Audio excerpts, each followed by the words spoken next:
അലീനയെ സ്നേഹിക്കാൻ സ്റ്റാലിനോട് ആവശ്യപ്പെട്ട് വല്യപ്പച്ചൻ, അതായത് സ്റ്റാലിയുടെ അപ്പൻ ഔതക്കുട്ടി, അങ്ങനെ നമ്മുടെ അലീനയെ കണ്ടതും അലീനയുടെ വിഷമങ്ങളും കാര്യങ്ങളും തിരിച്ചറിഞ്ഞ നമ്മുടെ ഔതക്കുട്ടിയാണെങ്കിൽ സ്റ്റാലിൻ്റെ അടുത്തേക്ക് എത്തുകയാണ്. ഇതേ സമയം സ്റ്റാലി ഔതക്കുട്ടിയോട് ചോദിക്കുന്നുണ്ട്, എൻ്റെ അപ്പന് ഇപ്പോൾ അലീനയെ പുറത്താക്കേണ്ടേ? അപ്പനെന്താ അപ്പൻ്റെ സ്വഭാവം മാറ്റിയോ എന്ന് ചോദിക്കുന്നു. ഇതേ സമയം എനിക്കറിയില്ലായിരുന്നല്ലോ കാര്യങ്ങളുടെ കിടപ്പുവശങ്ങൾ ഇങ്ങനെയാണെന്ന്. ഇപ്പോൾ കണ്ടപ്പോഴല്ലേ എനിക്ക് മനസ്സിലായത് എന്ന് പറയുന്നു. ഇതാലോചിച്ച് സൂക്ഷിച്ച് കൈകാര്യം ചെയ്യേണ്ട കാര്യമാണ്. പിന്നെ അലീന, അവൾ ഇവിടെ നിന്നോട്ടേന്നേ, എനിക്ക് ഈ പ്രശ്നമൊന്നുമില്ല എന്ന് പറയാൻ കേട്ടോ.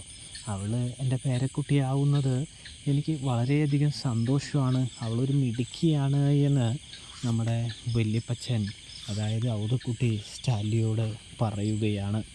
ഇതേ സമയമാണെങ്കിൽ സ്റ്റാലിയാണെങ്കിൽ പറയുന്നുണ്ട്, എൻ്റെ പൊന്ന് അപ്പച്ച, അത് ഞാൻ അപ്പച്ചനോട് പറഞ്ഞത്. അലീനയെ കണ്ടു കഴിഞ്ഞാൽ അപ്പച്ചൻ്റെ സ്വഭാവം മാറ്റുമെന്ന് പറയുമ്പോൾ അത് പിന്നെ ശരിയാണ് എന്ന് നമ്മുടെ ഔതക്കുട്ടി പറയുന്നു. തുടർന്ന് നമുക്ക് കാണാനായിട്ട് കഴിയുന്നത് എന്ന് പറഞ്ഞു കഴിഞ്ഞാൽ നമ്മുടെ സ്റ്റാലിയാണെങ്കിൽ ഇങ്ങനെ ഔതക്കുട്ടിയോട് ഓരോ കാര്യങ്ങൾ, അപ്പനോട് ഓരോ കാര്യങ്ങൾ പറഞ്ഞുകൊണ്ടിരിക്കുക. ഇതിനിടയിൽ ഔതക്കുട്ടിയാണെങ്കിൽ സ്റ്റാലിയോട് പറയുന്നുണ്ട്, നീ അലീനയെ കുറച്ചുകൂടി സ്നേഹിക്കണം, സ്നേഹിച്ചേ മതിയാവുകയുള്ളൂ എന്ന് പറയുന്നത് കാണാനായിട്ട് കഴിയുന്നുണ്ട്, സാധിക്കുന്നുണ്ട്. നീ അവളെ നന്നായിട്ട് തന്നെ സ്നേഹിക്കണം മോനെ. 23 വർഷം അവൾക്ക് നഷ്ടപ്പെട്ട സ്നേഹമെല്ലാം നീ തിരികെ നൽകണമെന്ന് പറയുന്നത് കാണാൻ കഴിയുന്നു, സാധിക്കുന്നു.